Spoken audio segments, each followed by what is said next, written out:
Hello and welcome to Model Kit Beginner. Hope you guys are doing well. I'm certainly fine. I'm on a recharge day, so I thought I'll recharge some of my videos. And I actually went to a video shop for the first time in to a model shop for the first time in many years, and I obviously couldn't just walk out again. So apart from a bit of paints and a bit of primer, I also got a model or two. And the one I would like to introduce today is this sweetheart right over here, the 51 Anglia drag coupe. Here it is. You can see it's still in its plastic, so we will open that together and have a look what is inside here. Looking forward to that. But before we do that, I suggest we drop down to the history files of Scalemates and see what they tell us about that.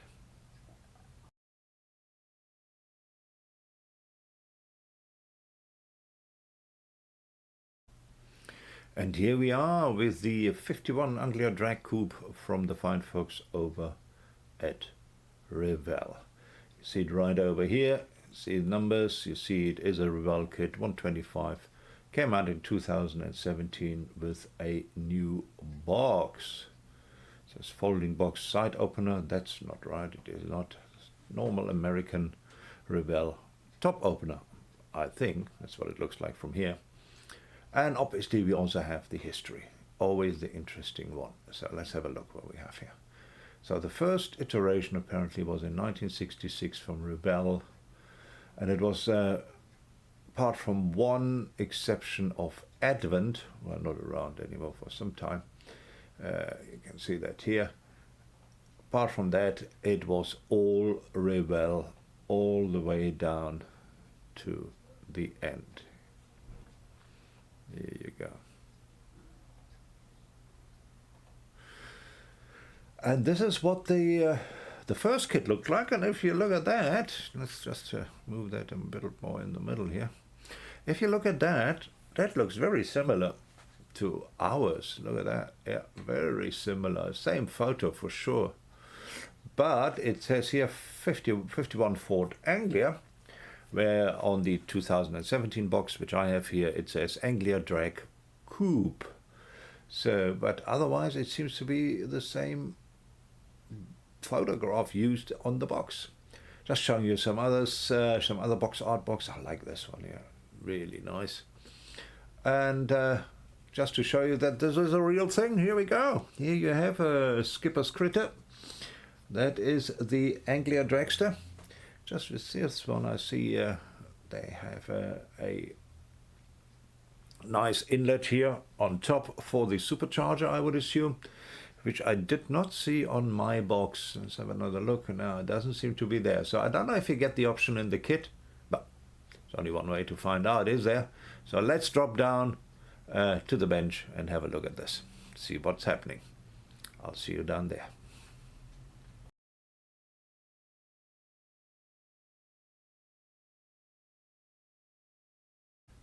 Whoop whoop, here we are with the Skipper's Critter. So let's open this up. Cut the plastic here, and we are on our way. Should be enough.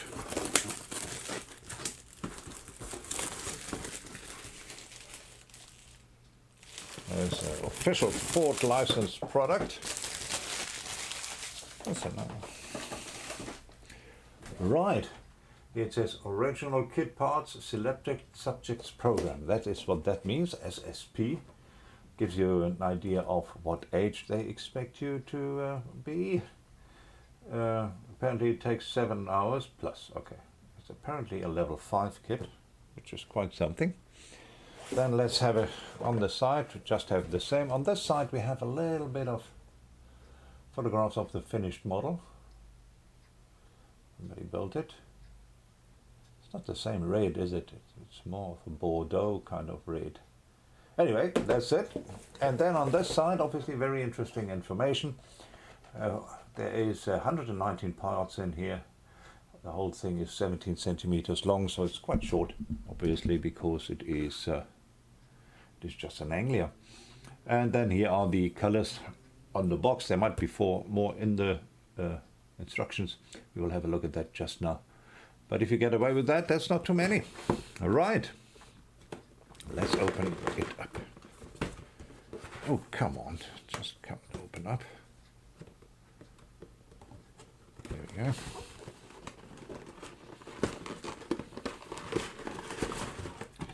Really fought me now. Right, and here we are. Body. Put the plastic parts away. There are some tires flying around loose. Brand new kit. I should have been in that. I guess that plastic bag opened up. Let's put them back in. Right, more plastic. Bit of chrome. Anybody seen any transparent parts? No, me neither. And we have the, oh, okay. We have the instructions, which we're going to have a look right just now. And we have a bit of acetone glass here and a bit of decals here.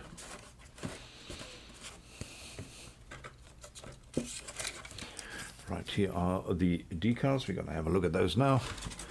And here's the acetone.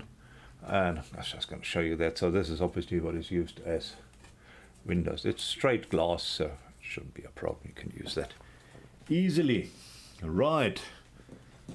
So you have seen that. Going to put that back in the box. And then let's start with the instructions. And why would we not? Indeed. And you see here, these are the instructions which is we more familiar with from the 80s and 90s. Was there redone in there? It was 1989, 1999, could be any of them. So that is more or less what we are looking at. So they should be alrightish. Here, as usual, we have the paint guide, better than all these funny colors here. So this is a paint guide, and you see it's not too many colors, so you should be all right. As is usual with Revel America, they have all the names of the parts right over there. They do not show you the sprues. Also not on the back of the box, so yeah. Always a bit of a thing to make sure you have everything. Though, here we have the engine put together. Oh, very nice. Look at the parts just now. Seems to be quite a bit of chrome involved here. Here we go. Gearbox. Right over there. Then everything comes together. Differential with probably a steel axle, I would assume. Maybe plastic. I don't know. We'll see in a minute. We have the rear suspension right over here, which then goes in here with the shock absorbers. And then the relatively short drive shaft, and then extra stabilization for the frame. Then we have the front suspension right over here with the center leaf spring, as was uses in the 50s right over there, especially in small English cars. And the windows, look, here's the template. So this is, you can cut out as many windows as the one out of the template. There's a template there. That's pretty cool. So you can use it as a one-on-one template and try to fix it onto your paper, onto your, maybe make it wet. Fix it onto your acetone glass and then just cut around it. Then we have pedals right over here. The go fast pedal, the try to retard progress is normally on this side, if I remember that correctly. Then tells you how to put in the windows and the firewall in there. The doors right over here. Oh, it looks like it has opening doors. That's quite unusual, isn't it? Here the inner door panels. I like that. I like the way they do that. That's pretty cool. Then we have The radiator, the rather rudimentary roll bar. Rear seats, really? Yeah, apparently it had rear seats. Right. More stabilization for the roll bar, I would assume. The racing seats, not only one, two. Why would you have two? Did you have to have two? Was that regulation? Maybe it was. Then we have... I'm quite sure what that is. Part of the steering mechanism? Probably. Then hood stabilizers right over here. And everything then gets joined together. Here's your steering mechanism. Then the extra tank in here, extra 2 batteries. Love that, love that. And the hood, you can open and close it. Oh, that's awesome. Oh, that's really awesome. I like that a lot. That's quite something. Then we have the light buckets. Steering wheel right over here, obviously. Very, very sexy. And then we have just the decal placement, of which there are not too many because there weren't too many sponsors in those days. And those that were here, they obviously got their rightful place on your car surface. Right, so it gives us an idea what this thing is going to look like once we get it together, or supposed to anyway. Right, then let's have a quick look at the decals. Here you go. These are, as I said, a few of the decals right over here. As you can see, there are no desktop decals or instrument panel decals or any of that. That obviously does not exist. The kit originates in 1966. But otherwise, quite a few nice decals. These Revel decals normally work out just fine. Say about Revel whatever you want, but they certainly make mostly decent decals. Right. So what we're going to do now, we're just going to go... No, we're not going to move. We just want to make you bigger. Here we go. Right. Now here we have the tires. Nice slicks at the back, unbranded. Pretty hard, so you are not going to slide them over the wheels afterwards. That's for sure. 2 of those. And then obviously the rather skinny front tires. They have a bit of a tread. Very, very nice. And they are also, no, they are branded. They are branded. Get a bit closer and you can see they are branded Pirelli. No, look at that. That's quite something. Right. So we have branded front tires, unbranded slicks, rear slicks right over here. All of them pretty hard vinyl. So keep that in mind when you construct your wheels. Right, then there is quite an extensive chrome tree on here. Look at that.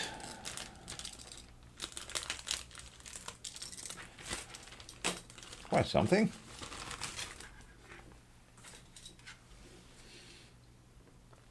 Front suspension in chrome. Well, you obviously can decide if you want to do that. Valve covers, etc. Then the tank at the back. Love that. Lots and lots of chrome. Wheels, obviously. Let's have a look at those wheels from this side. Doesn't look any better. Here we go. These are the rear wheels. Pretty cool. They obviously go together with that. Then we have the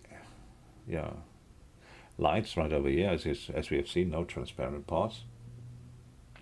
Quite a bit of suspension. Oh, here's a... Explain this to me. What is this about? Looks like a key you would wind up a toy or a clock or whatever. Does that go somewhere? Have we seen that? I'm not sure. Anyway, it's also chrome. I'm not sure. I'm not sure if I will go that route. But anyway, quite a few chrome parts. Chrome is not bad. Attachment points are bad, as they always are. Those. I mean, they still do it in today's kits. Still don't seem to care a lot about the attachment points of the chrome parts. They certainly did a lot less in 1966.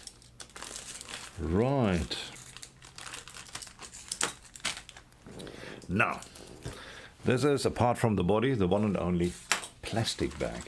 I wanted to have so many parts, I mean, half of them are chrome. Unbelievable. Right, here we go.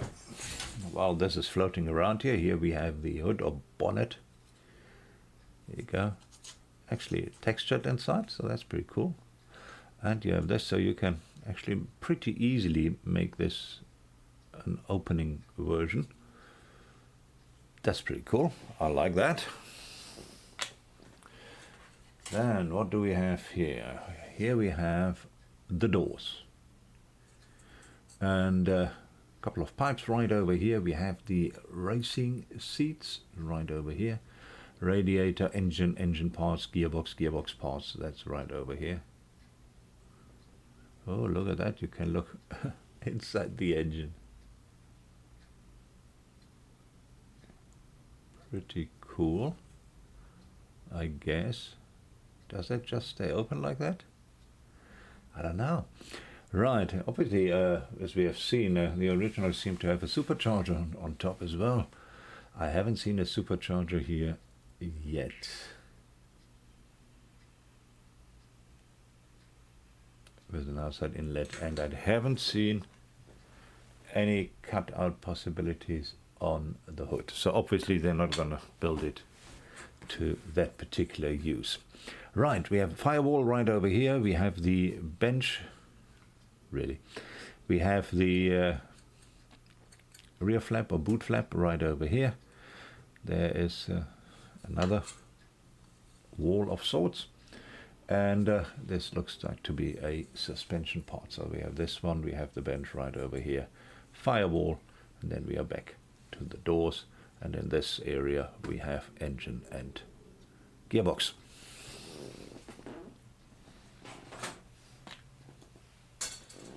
Right, then we have another white one right over here. Here we have the inside door panels, which are beautiful. Look at that. That's really cool. I like that.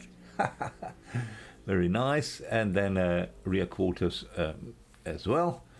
We have batteries, and you even assemble the batteries. I'm not sure I have seen that one before. Normally the batteries are casted as one piece, but these are two pieces which you assemble. Pretty cool. Housing right over there, clutch housing. The headline buckets right over here. Smaller suspension parts here in front. Then we have the differential right here, which is a two-part affair. It very often is. I'm sorry. Then we have part of the rear suspension here, the stabilized rear suspension, and then obviously the pan. As you can see, it's a rather smallish car. Scale is 1:25, but still, I mean, Anglia in the 50s, early 50s. Wasn't a big car, was it? No, it was a rather smallish car. Because it was after the war in England and people were poor. And those who could afford a car mostly could afford one of these. Right, here we go. Here we have a vinyl top right over here. Pretty cool. Haven't seen a vinyl top any of the pictures. That's interesting. Right, then nothing on the inside. Looking at the front, I mean 1966. That must have. I mean, this mold must have been worked on. All right, there are a few points where you need to clean up quite nicely. Right over here, I would assume. Yeah. And here comes the opening and closed doors. Here is another one of those seams where the roof was attached. You certainly want to do a little bit of cleanup there. But otherwise, it seems to be pretty correct to the original, which is all you can ask for, and the rest is part of model building, I suppose. Right, so here's the body of the 51 Anglia as it is in the kit.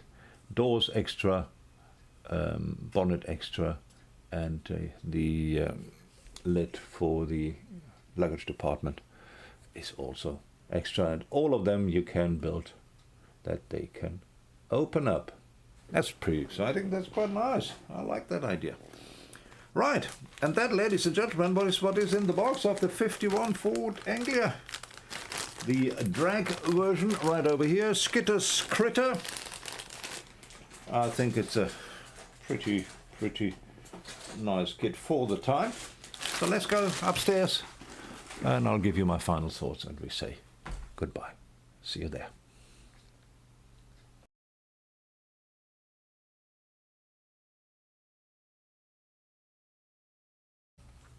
Right, now that was quite cool.